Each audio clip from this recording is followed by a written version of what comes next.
Once Mahatma Gandhi said, the spirit of democracy and the meaning of democracy, meaning of freedom, is not only to change the laws, it requires the change of heart. Mahatma Gandhi ने एक बार कहा था कि जो आजादी है, जो democracy है, जो प्रजातंत्र है, वो सिर्फ कानून बदलने से नहीं आएगा, बल्कि इसके लिए आपके हृदय का परिवर्तन होना बहुत जरूरी है, या मैं यूं कहूं कि आपकी सोच का परिवर्तन होना बहुत जरूरी है। नमस्कार दोस्तों, द नाट टॉक्स की तरफ से आप सभी को 79th इंडिपेंडेंस डे की बहुत बहुत हार्दिक शुभकामनाएं। इस कोट से, जो मैंने कोट अभी मेंशन किया है महात्मा गांधी जी का, आप समझ ही गए होंगे कि मैं किस आजादी की बात कर रही हूं। आखिर आजादी क्या है, स्वतंत्रता क्या है? देश को आजाद हुए लगभग 80 साल हो गए हैं। 79th anniversary we are celebrating of independence. पर क्या वास्तविकता में हम आजाद हैं? क्या सोच की आजादी अभी तक मिली है, या सोच आज भी गुलाम है? एक छोटे से एग्जाम्पल से समझते हैं, छोटा सा उदाहरण देते हैं। जो अभी पहलगाम अटैक हुआ, वो जो हिंदू मुस्लिम कह के मारा, शायद हमारे देश की हार वही हो गई। उसके बाद जो देश में तमाम लोगों ने अपने अपने स्टेटमेंट्स दिए, बोला, बातचीत की, हिंदू हैं हम, मुस्लिमों को हम ये नहीं करेंगे, वो नहीं करेंगे, यहां हमारी सोच की आजादी दिखी कि हम कितने अपनी सोच से आजाद हैं। वास्तविकता में क्या हम उस लेवल पर आजाद हुए हैं जिस आजादी की आज हम बात कर रहे हैं? हम 80 साल बाद इस आजाद देश में बैठे हुए हैं। इस आजादी के लिए जितने स्वतंत्रता क्रांतिकारियों ने, जितने भी हमारे महापुरुषों ने अपनी जान दांव पर लगाई है, क्या वास्तविकता में हम उसकी लाज रख पा रहे हैं? आजादी की बात करूं तो चलिए, सोच की तो छोड़ ही दीजिए। रिसेंटली अभी हम एग्जाम्पल्स देख रहे हैं, न्यूज देख रहे हैं। अभी कल परसों की ही बात है कि एक फिजिकली चैलेंज्ड लड़की का वीडियो सीसीटीवी कैमरा में सामने आया, और आई थिंक बुलंदशहर की बात है, और वो लड़की बेचारी भाग रही है, उसके पीछे 3 बाइक्स पर 5-6 लड़के बैठ के उसका गैंग रेप कर रहे हैं, भाग रहे हैं, चेज कर रहे हैं उसको।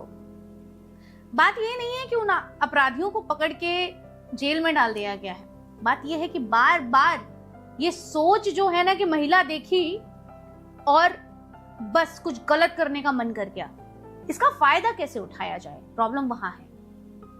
प्रॉब्लम चलिए, ये तो फिजिकल चैलेंज की बात कर रहे हैं, कौन लड़की सुरक्षित है? आज भी क्या हम उस सोच से आजाद हैं जो मुगलों के जमाने में हुआ करता था कि पर्दा प्रथा कहां से आई? हिंदुओं ने अपनी बेटियों को घूंघट में रखना शुरू कर दिया क्योंकि मुगल आते थे और लेके जाते थे जबरदस्ती, और उन लड़कियों के साथ गलत करते थे। आज भी वही सिचुएशन है। आज भी इस देश का माँ बाप शाम के 6 बजे के बाद अपनी बेटी को बाहर अकेले भेजने से, या किसी भी काम, अगर वो जॉब से आ रही है या कुछ भी कर रही है, तो वो सुरक्षित महसूस नहीं करते हैं। आज भी उनकी यही बात होती है कि बेटा तुम पर भरोसा है, लेकिन इस जमाने पर भरोसा नहीं है। ये जो सोच है कि फायदा कैसे उठाया जाए, क्या हम इस सोच से कब बाहर निकलेंगे? और मुझे ऐसा लगता है कि जब हम इस सोच से बाहर निकलेंगे तभी वास्तविकता में हमें आजादी मिलेगी। एक जो बात करते हैं कि विश्व बंधुत्व की भावना, क्या हम अपने अंदर ही ला पा रहे हैं? क्या हम जो जिस सोच के लिए भारतवर्ष इतना फेमस था, राजा भरत का ये देश है, महान भरत का ये देश है, क्या वो महान है? और छोड़िए, राजनीति की बात करें तो राजनीति में हर बंदा अपनी अपनी रोटी सेकने को लगा हुआ है। क्या इस सोच से आज आजादी मिल पा रही है कि जो भी काम करना है वो इस देश के लिए करना है, इस जनता के लिए करना है, क्योंकि आप जन सेवक हैं, ना कि हम आपकी प्रजा हैं। वोट करके शायद हम इस उम्मीद में वोट करते हैं कि अभी अगली सरकार आएगी, अगले राजनेता आएंगे, हमारे जन सेवक आएंगे और हमारी प्रॉब्लम्स को सॉल्व करेंगे। लेकिन नहीं, सब अपने अपने तरीके से अपनी सरकार चलाते हैं। मैं इस बात से किसी पर्टिकुलर सरकार पर या किसी पर्टिकुलर पॉलिटिकल पार्टी पर, किसी पर्टिकुलर पॉलिटिकल पर्सन पर नहीं बात कर रही हूँ, मैं सोच की बात कर रही हूँ। अगर अपनी सोच को सुधारें, अगर हम अपनी अपब्रिंगिंग को सुधारें, अगर हम ये मान के चलें कि अगर मेरे साथ ऐसा होगा तो कैसा लगेगा, तो शायद आजादी का मतलब हमें समझ आ जाएगा।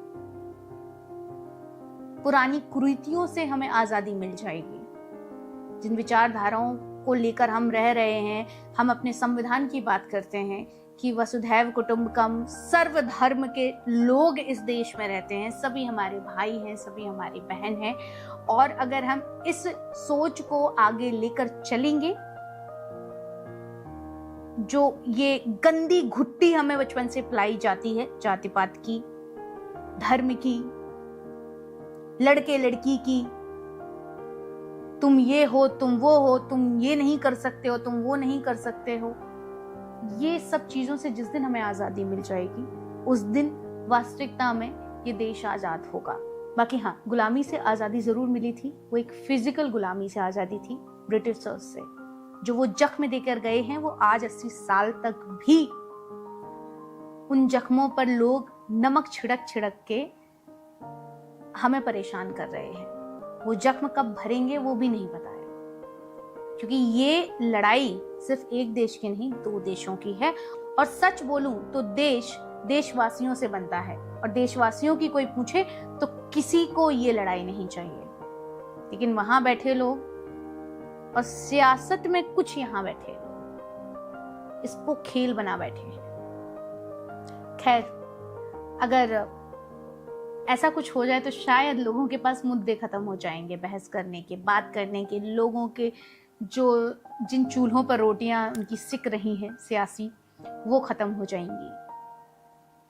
लेकिन मैं और आप क्या कोशिश कर सकते हैं? हम सिर्फ यही कोशिश कर सकते हैं कि अपने विचारों को आजादी के पंख दें, आजादी का असली मतलब समझें, स्वतंत्रता का असली मतलब समझें, और वापस इस तरीके का एक समाज बनाएं, एक इस तरीके के लोग बनाएं, ताकि एक दूसरे पर लोग भरोसा कर सके। ये नहीं कि अपना ही भाई, अपनी ही बहन एक दूसरे का गला काट रही है, या फिर अपनी ही पत्नी अपने पति को मार रही है, या एक पति अपनी ही बीवी को, जिसके साथ 7 वचन लेकर आया है, उसको जला रहा है।